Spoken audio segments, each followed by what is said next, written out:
At Chancellor Park, Christine wanders alone looking upset. She sits and flashes to telling Danny about the end of her marriage to Paul. He's just not in love with me anymore. Phyllis appears and says, "Christine, hey." She sits on the opposite bench and Chris asks, "Did you want something?" Phyllis is just enjoying the day and her freedom. She offers her sympathies. Daniel told her she and Paul are done. Chris snaps that her marriage is none of her business. Phyllis just thought she could use some dating tips. Chris gops, "From you?" Phyllis learned Christine saw Danny last night and thinks she's connecting the dots.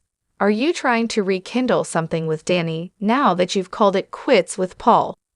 Chris informs Phyllis they aren't friends and won't be discussing her personal life. Phyllis advises her not to chase after Danny. Chris says that's her style. She should take her own advice. Right now, your top priority should be getting your miserable life back on track. With that, Chris stalks out of the park. Phyllis flashes to years ago when she accused Christine of taking her son from her. "I'm warning you and Danny. Don't screw up my relationship with my son, because then I won't be responsible for my actions." Lauren appears and asks if Phyllis is Oak.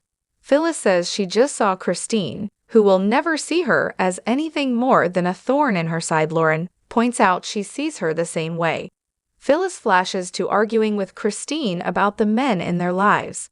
Phyllis tells Lauren she's tried to make peace with her. Lauren asks, "Really?"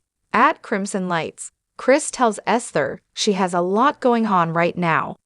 Nina appears and asks, "Feel like talking to an old friend?" Christine smiles.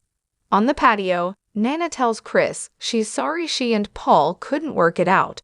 Christine, blinking away tears, says it's sad, but she believes it's the right thing.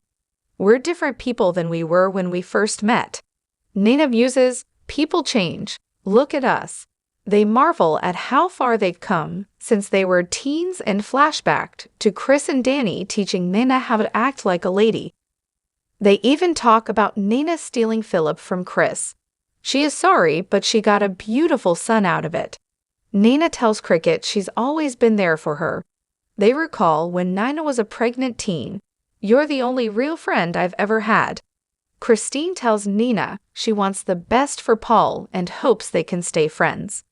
They're both searching for what they want for the next phase of their lives. Nina learns that Chris saw Danny last night and that he's staying in town. She realizes he's also been around Phyllis. Christine doesn't believe that woman has changed. Nina agrees, of course not. She reflects that Christine and Danny have quite the history, and they flash back to when the former lovebirds were young. Christine laughs with Nina and says, "I could definitely use some fun." In the jazz lounge, Danny plays the piano, and then pauses to think about Christine telling him that her marriage to Paul is over. He continues to play until Daniel comes in. Pretty tune.